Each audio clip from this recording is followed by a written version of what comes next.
건강하세요.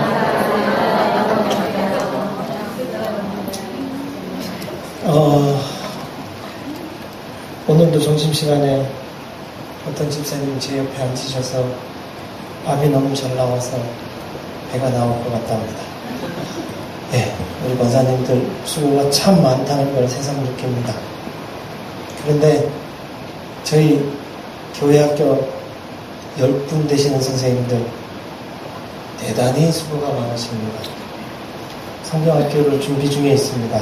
작년에는 목방이라고 해서 가보신 분들이 그렇게 많지 않으실 것 같은데 애매한 곳입니다. 가다 보면 울진이라는 이정표를 보고 지나가면 또 공합니다. 그 경계 라인에 있는 목방교회가 아이들 성경학교하기 참 좋은 곳입니다. 여러분 피서지로도 그만한 교회가 없지 싶어서 어떻게 이야기를 나누다 보니까 목방으로 가게 됐는데, 제가 교사 이야기를 하는 이유가 뭐냐면 10명이 되는 교사가 서로 피하는 게 없습니다. 30명, 40명 교회학교 교사가 있어도 성경학교 공과를 할 선생님이 없어서 통합공과를 하자는 이야기도 있고 그렇게도 했고, 심지어 교육자가 전체 공과를 하는 사태도 있는 교회가 주변에 많습니다. 그만큼 요즘 삶이 분주한데 영광교회 선생님들 10분 되시는 분들이 공과면 공과, 성경학교 준비면 준비, 일당백의 역할을 충분히 하시고 계셔서 헌신 예배 드릴 게 있나 싶을 정도입니다. 그럼에도 불구하고 오늘 함께 나눌 제목은 거룩한 교회 다시 세상 속으로라는 총의 주제로 말씀을 나누고자 합니다. 제가 첫 아이가 태어나고 한 20년 전에 촌으로 들어갔습니다. 촌으로 들어가면 저나 저희 집사람이 고생스럽다는 거 압니다. 출퇴근 거리도 멀고 아이들 자라면 등하교시키는 것도 곤란함에도 불구하고 들어갔던 이유가 아이들의 마음의 고향을 만들어주자라는 생각으로 들어갔습니다. 제가 생기기는 이렇게 산토도같이 생겨도 어쩌다 보니까 서울 태생입니다. 서울에서 젊은 어린시설을 보내다 보니까 저에게는 마음의 고향이 없습니다. 그게 경험이 돼서 그런지 20년 전에 촌에 들어갔는데 최근 현대인에 대한 진단에서 그런 이야기가 나옵니다. 현대인들은 급속한 도시화 경험과 함께 자신이 자란 고향 마을을 그리워한다. 언젠가 다시 돌아갈 마음의 안식처로 여기며 산다라고 진단을 하고 있습니다. 또 하나, 향수와 추억의 공간인 고향 마을은 의식적이든 무의식적이든 한 사람의 일생 동안 마음 깊은 곳에서 많은 영향력을 끼친다라고 이야기하고 있습니다. 저는 서울태생이라 마음의 고향이 없지만 우리 여기 계신 우리 어르신들은 어린 추억들이 꽤 많으실 겁니다. 그런 추억들을 생각하면 평생 살아가면서 힘들 때마다 그 추억이 참 힘이 되지 않을까 싶습니다. 그래서 현대인들은 잃어버렸던 인간성을 회복하고 파편화된 삶을 새롭게 묶어내고 하나로 통합할 수 있는 희망을 마을을 통해서 찾고 있다라고 진단을 하고 있습니다. 그러다 보니까 교회에서도 셀이라든가 목장 모임이라고 해서 이렇게 마을 단위로 묶으려고 무단히 애를 씁니다. 영광교회는 구역 모임으로 묶여 있지만 도시교회들은 구역이라는 개념보다 셀이나 목장이라는 어휘를 많이 사용하고 있습니다. 참 신기한 프로그램이 있습니다. 나는 자연인이다 라는 프로그램이 한 1년 할까 싶었는데 벌써 3년 지나서 4년, 5년 차 프로그램이 계속 방영되고 있고 우수 프로그램을 선정되고 있다는 사실입니다. 별거 없습니다. 2박 3일 동안 연예인이 가서 그 집에 가서 먹고 자고 밖에 없는데 그 프로그램이 우수 프로그램으로 매년 선정되고 있다는, 현대인들이 그만큼 고향에 대한, 자연에 대한 어떤 향수가 많다라는 걸 반증하고 있지 싶습니다. 저도 현재 살고 있는 집 매각하고 더 깊은 곳으로, 제가 퇴직을 하면 더 높은 곳으로 가는 게 꿈입니다. 꿈이 있어야 인생을 산다라고 하는데 제 인생의 이제 마지막 꿈은 최하 600고지 이상으로 가지 싶은 게 꿈인데 저희 집사람도 따라온답니다. 자, 올해 102회 총회 주제가 거룩한 교회 다시 세상 속으로입니다. 지난 101회 주제는 다시 거룩한 교회로라는 주제의 연속성이 있습니다. 지난 101회 회기는 종교개혁 500주년 하던 해입니다. 그래서 주제가 다시 거룩한 교회로라는 주제로 잡았던 것 같습니다. 그랬던 것이 금년 회기에는 거룩한 교회 다시 세상 속으로라는 주제로 연속성을 유지해 가면서 총회 주제가 정해진 것 같습니다. 이 교회라는 개념이 계속 2년 연속 등장하는 이유가 총회의 생각이 그런 것 같습니다. 교회를 세상과 단절된 공동체로 이해하기보다 세상과 소통을 하며 변화시키는 적극적 교육, 선교 공동체로 이끌어가고 싶고 하는 것 같습니다. 그래서 이 두 번의 주제가 교회론을 중심으로 하고 있다는 사실입니다. 현재 교회의 존재 양식을 좌우하는 아주 중요한 포인트입니다. 교회에 대하여 어떻게 신앙을 고백하는가에 따라 교회의 목회나 선교 방향이 달라지며 우리 성도들 개인의 삶의 방향도 달라지기 때문입니다. 그런데 문제는 거룩한 교회와 세상 속으로는 첨예한 대립을 보이는 두 어휘입니다. 어울릴 수 없는 어휘라는 말씀입니다.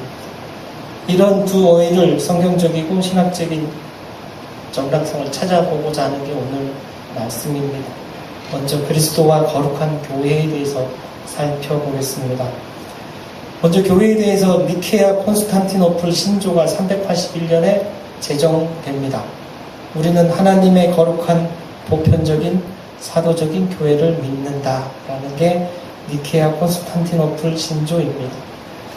이 네 가지 속성 하나로 통합되고 이루어진 것으로 거룩한 교회는 하나가 되는 교회이며 보편적인 교회이고 사도성을 지닌 교회로서 성교의 힘을 기울이는 교회이다 라는 신조입니다.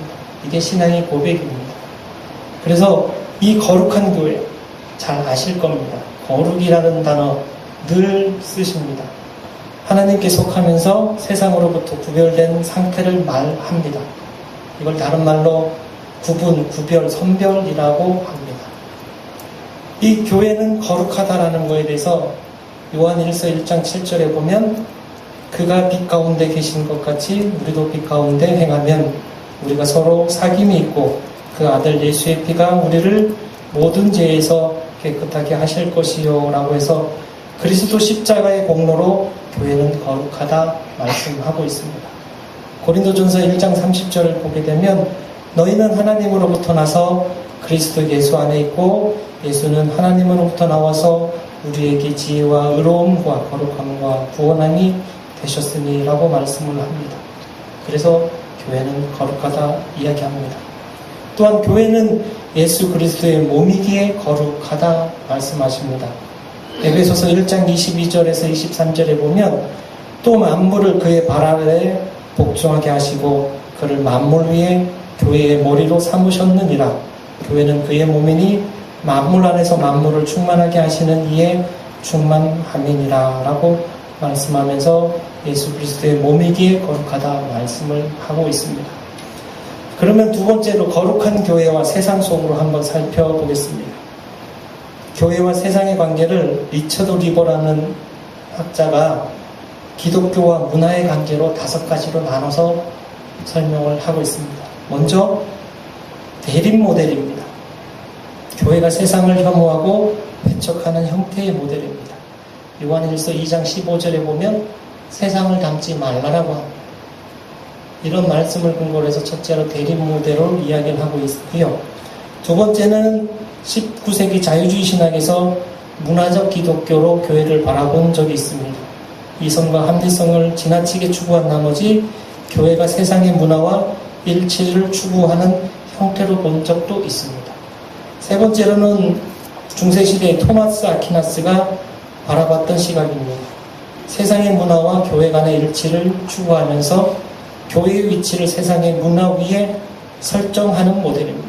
중세시대는 교회가 세상의 위에 있었기 때문에 가능했던 모델입니다. 그러면 루터는 교회를 어떻게 봤는가 하면 교회와 세상 사이에 분리할 수 없는 빈장 관계가 존재하지만 하나님께 대한 순종은 사회 제도에 대한 복종을 포함하는 것이라고 교회와 세상을 설명을 했습니다. 그러면 우리가 마지막으로 따르는 칼빈은 교회를 어떻게 보는가 하면 교회가 세상을 변혁시켜야 한다는 시각으로 있습니다. 따라서 세상을 변화시키고 변혁시키는 입장입니다.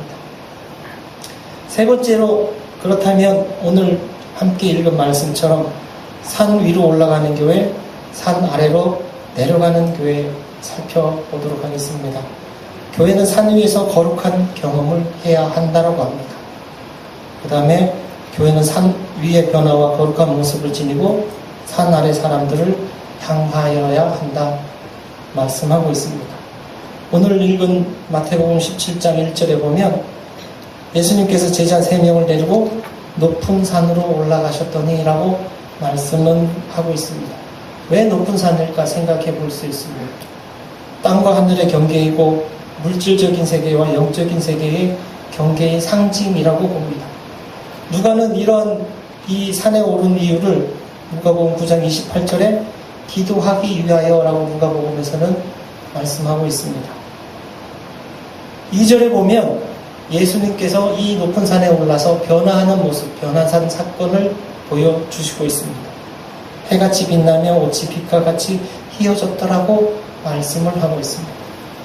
다시 3절에 내려가면 모세와 엘리야와 더불어 대화를 나누는 모습까지 보여주고 있습니다. 지금 이 산 위에 올라가는 모습에서 엄청난 예수님의 모습을 제자 셋은 목격을 하고 있습니다. 다시 5절로 내려가면 이러한 모습 가운데 구름이 끼고 목소리가 하나님의 목소리가 들립니다. 이는 내 사랑하는 아들이요 내 기뻐하는 자니라. 너희는 그의 말을 들으라. 제자들이 놀라 땅에 엎드립니다. 이렇게 산에 올라가서 예수님의 변화산 사건, 모세와 엘리야를 만났던 사건, 하나님의 음성을 들은 이 모든 사건이 교회는 미래에 완성될 하나님의 나라를 미리 성취하는, 경험하는 곳이라는 궁극적인 목표를 두고 있습니다. 오직 예수님만이 구원사를 그 목적지까지 인도할 수 있다라는 목적도 가지고 있고요. 제자들의 두려움입니다. 구름 가운데 호련히 하나님의 목소리에 놀랐던 제자들. 이 두려움은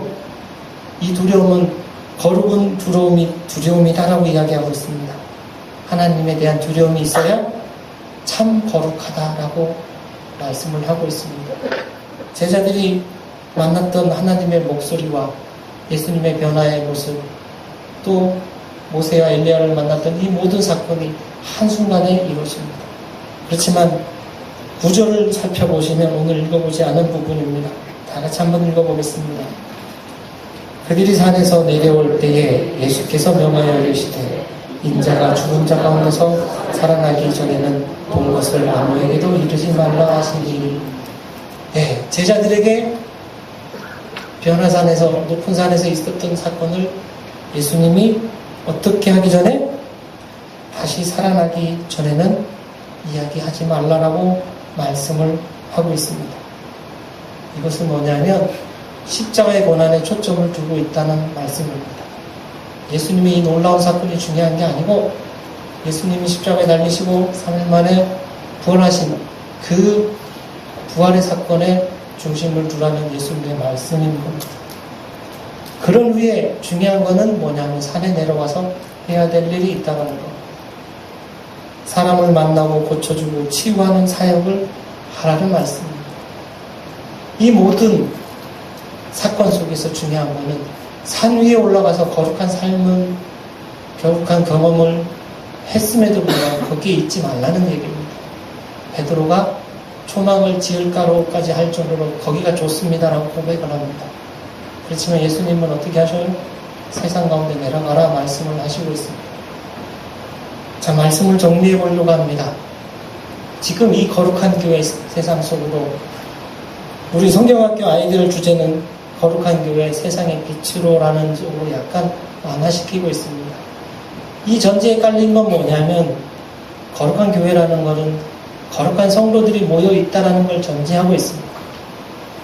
과연 우리가 거룩한 성도일까 한번 되돌아 봤으면 좋겠습니다.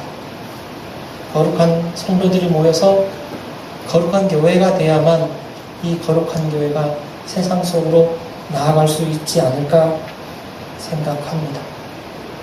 서두에서도 말씀드렸지만 거룩한 교회와 세상은 극단적이고 대립되는 개념입니다. 언어학적으로 성경적으로는 해석학적 순환의 틀에서 살펴볼 수가 있다라고 하는데 아무튼 거룩한 삶을 통해서 이 세상에서 빛과 소금의 역할을 잘 해야 되지 싶습니다. 거룩한 교회의 높은 산 위에서의 경험을 산 아래로 가지고 와서 사람들을 치료하고 고쳐주고 나가야 하지 싶습니다. 금년도 저희 아동부 여름성경학교 1박 2일 과정 중에 마을 탐험이 있습니다. 이게 지금 전달학습 중에도 강사들도 애매하다라고 할 정도로 도시 중심입니다. 총에서 생각하는 이 세상 현대인을 진단하는 것도 사실은 도시 중심입니다. 저희처럼 농촌이 가까운 동네에서는 그만큼 도시인들보다는 괴리감이 덜 하지만 지금 도시 속에 거주하고 있는 예를 들어 서울의 1,000만, 경기까지 2,000만 국민들 입장에서는 저희들하고 생각하는 교회 환경이 틀릴 수가 있겠습니다. 그래서 전달학습을 하면서 성경학교를 준비하면서 약간 모양새를 바꿔야 되는 총회 주제를 하게 되면 맞지가 않은 게 참 많았다는 게 사실입니다. 그럼에도 불구하고 저희 아이들 탐험대원으로 해서 우리 또 그 옥방 동네를 한번 돌릴 계획입니다.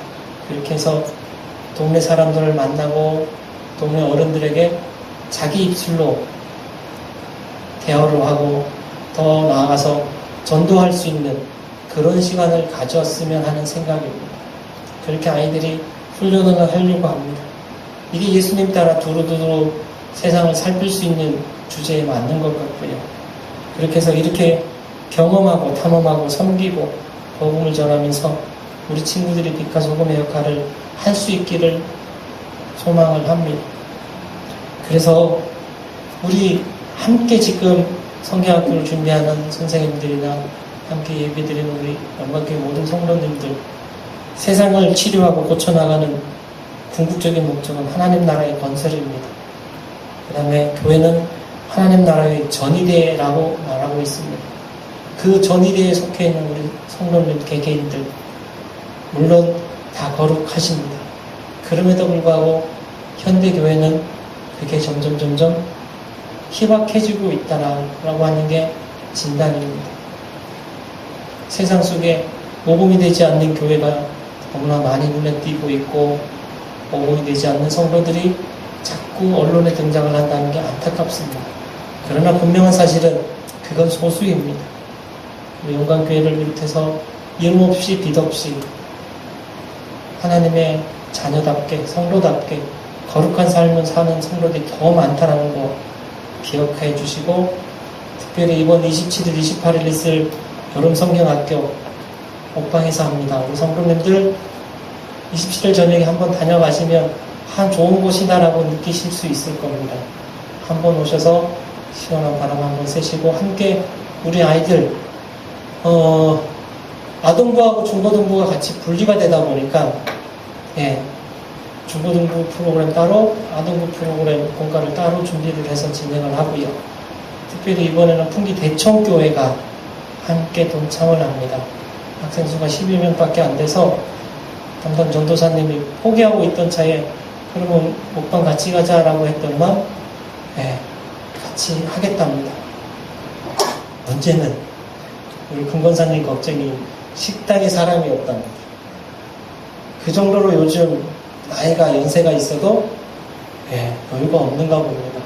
대청교회는 한 명도 지원할 수 있는 자원이 없답니다. 지금 풍기 쪽은 사과농사, 인삼농사에 하루도 뺄 사람이 없답니다. 그 정도로 지금 농촌교회도 상황이 신의 교회하고 또 다르구나 하는 느낌도 받았습니다. 그래서 함께 연합해서 여름 성경학교를 거룩한 교회 세상 속으로라는 주제, 거룩한 교회 세상의 빛으로라는 우리 아이들이 세상의 빛이 될 수 있는 1박 2일 시간을 가지려고 하고, 우리 선생님들 벌써 6월달부터 전달학습 받고 또 자체 전달학습을 하고 공과 준비하고 또 환경 꾸미고 프로그램 짜고, 아까 말씀드린 것처럼 한 사람도 나무하는 분 없습니다. 워낙에 잘 짜여진 교사진이다 보니까 제가 봐도 너무 부럽습니다. 저는 솔직히 말하면 숟가락만 이렇게 하나 싹 얹어놓고 있는 형국이라 뭐라 말씀드리기 힘들 정도로 잘 하시고 계십니다. 잘 하시고 있다라는 걸 제가 눈으로 봅니다. 그래서 항상 우리 선생님들 위해서 기도해 주시고 우리 아동부 위해서 기도해 주시면 참 아름다운 영광교회 아동부가 되고 학생회가 되시 싶습니다. 기도드리겠습니다. 사랑해